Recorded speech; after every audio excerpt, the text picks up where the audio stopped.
As we just mentioned moments ago, Donald Trump announced he would sign an order for DHS Secretary Markwayne Mullin to pay TS agents immediately. It comes after some curious action in the Senate that could indicate how far Republicans are willing to go to avoid working with Democrats to fund the Department of Homeland Security.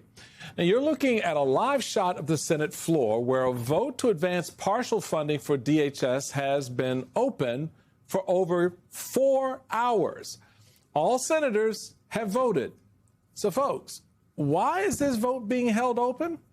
Well, Republican Senator John Kennedy tells Punchbowl News that Republican leadership is doing this intentionally in order to block him, that Republican senator, from offering a unanimous consent request to fund TSA and erase the pain that the American people are feeling at airports at this moment. Joining us now is former Democratic Congressman Max Rose. He's a senior advisor for Vote Vets and executive director for Principles First. Brittany Martinez. She's a Republican strategist who worked with former House Speaker Kevin McCarthy. Greetings to you both. Okay, Congressman, I have a couple of questions here. Congresswoman Madeleine Dean was just here, and one of the questions that we had for her, and we were taking our photo at the end, was, are there really these unrestricted funds that the president could use?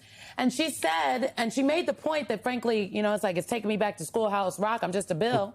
Congress are the appropriators. Congress appropriated money that essentially sits in an emergency, one could call it a slush fund for DHS, and it is discretionary. So DHS can use the money at their will. So what the president is announcing, if I'm understanding that correctly, is just that he's using the money that's always been there. Sure. So is that your understanding of this? Do I have that right?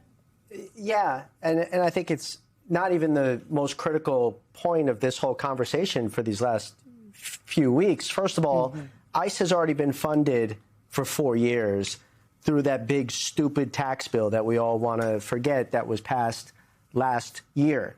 The reason why they are standing on ceremony here, the reason why they are refusing to pay TSA agents is because the Trump administration has a commitment and an obsession with forever war that knows no bounds. They are conducting that forever war overseas, whether it's in Venezuela or now in the heart of Iran, and they have an equal commitment to conduct that forever war here at home by terrorizing cities throughout America with an unprecedented paramilitary force. And they will not compromise an inch in the pursuit of that. That's what they're fighting about here. And they're willing to sacrifice these heroic and courageous and selfless serving TSA agents just to pursue this ideological pursuit. So, Brittany, as true as that may be, it runs up against the political reality of this being wildly unpopular for everyone who's going to the airport and facing these lines at TSA. I want you to take a listen to Speaker Mike Johnson speaking with our colleague Michael Schnell. Take a listen to what he had to say. The Senate gets that through the Senate. Will you put it on the floor? We'll have to see. We have to solve the problem, and it's very sad that Democrats are not interested in doing that. Mr. Yes. Speaker, does that mean that you're not in favor of breaking the DHS funding bill apart, just funding TSA, just funding FEMA, having individual votes on each section? We have never been in favor of breaking the bill up. Why? Because it's one of the 12 separate appropriations bills that is the most basic function of Congress to fund the government. And we did it in a bipartisan, bicameral manner. Brittany, you've worked on Capitol Hill. You know how this all works. Is he waiting for the president to bail him out? I think it wouldn't be the first time that we've seen that happen. And quite frankly, how many times has the president sort of gone around something that the speaker has said and kind of made him look bad? And so, yes, it might be one of those moments. He's waiting for the negotiator in chief to come in and negotiate. But we also know that, he's not actually the best negotiator, right? I mean, he's supposed to be the peace president. And now we've done all of these military actions. So, yeah, I think he might be waiting for him to come in. Max, I want to pick up on the note from Senator Kennedy about what's happening right now and why this is, we're seeing this 4-hour gap of time transpire. Let's listen to what Senator Kennedy wanted to do and why this is causing so much consternation for the majority leader. I'm drafting now a bill that will just open up TSA. That's it. Open up TSA. I think my Republican colleagues will vote for it. I don't see how the Democrats can vote against it. It doesn't affect any other part of DHS. I'm not saying TSA is more important than anybody else at DHS, but it's pretty damned important to the American people right now who are standing in line for 5 hours. The ironic part is, and that was from earlier today, before all of the, machinations of the Senate started unfolding. And I took note of the fact that he says, my Republican colleagues will vote for it. I don't see how the Democrats could vote against it. Dude, your Republican colleagues are the one who won't advance your bill. Right. They're holding the Senate up and open like this, so you can't even put the bill in front for the Democrats to vote against it. And and Max, help me out here, the Democrats are ready to vote for a bill that's going to fund TSA. They just don't want to fund, they don't want to fund the ICE piece. Look, when it comes to the Republican Party, common sense is not common, but it has its rare moments. And Senator Kennedy's actions today are definitely illustrative of that. And now you have his own party standing up to him as if he is like some traitor to the Republic, when all the guy is trying to do is fund the TSA.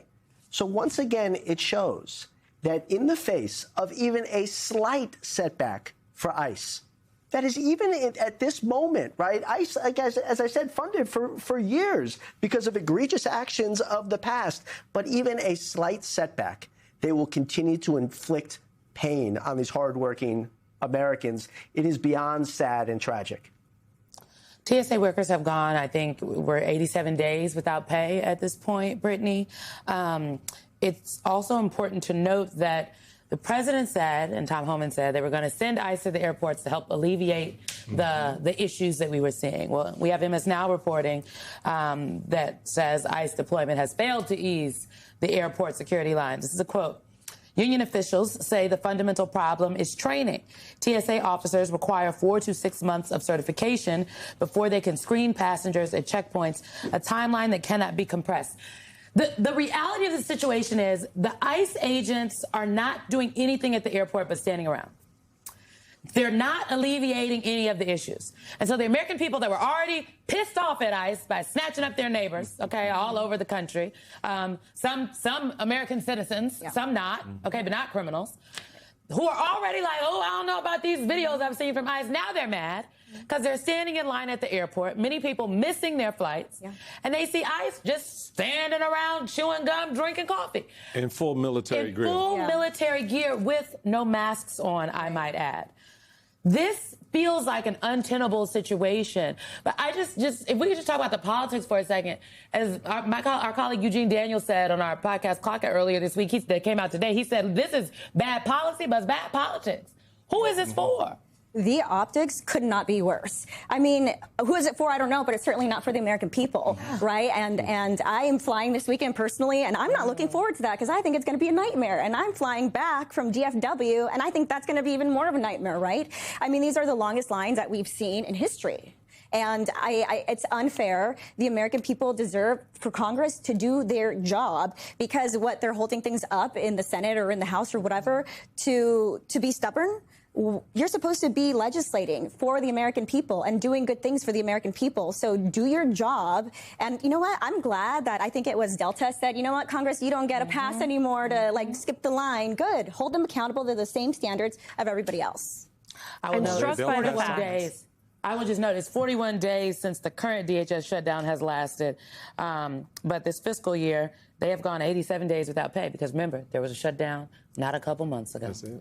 Real quick before we let you go, this is a president that campaigned on no wars. He campaigned on affordability. Meanwhile, you got a bunch of people who voted for him all of a sudden showing up at No Kings protests. I'm going to read you this from the AP. A growing faction of concerned citizens living in suburban communities across the United States, places once known for political moderation or even conservatism, are increasingly positioned on the front lines of the anti-Trump resistance. More than a year into the Republican president's second term, the soccer moms are becoming bona fide activists, taking to their well-managed manicured streets to fight Trump and his allies, because neither promise proved true.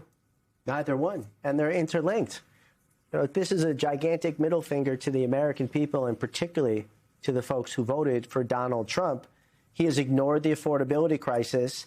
And in this focus on this reckless rush to war in Iran has actually catalyzed a further increase in prices, particularly at the gas pump. So this is a man that has only focused on himself and his family and his cronies and has ignored all of his campaign promises. And his voters are waking up to it. That's why we see such significant results in these special elections over these past few months for the Democrats.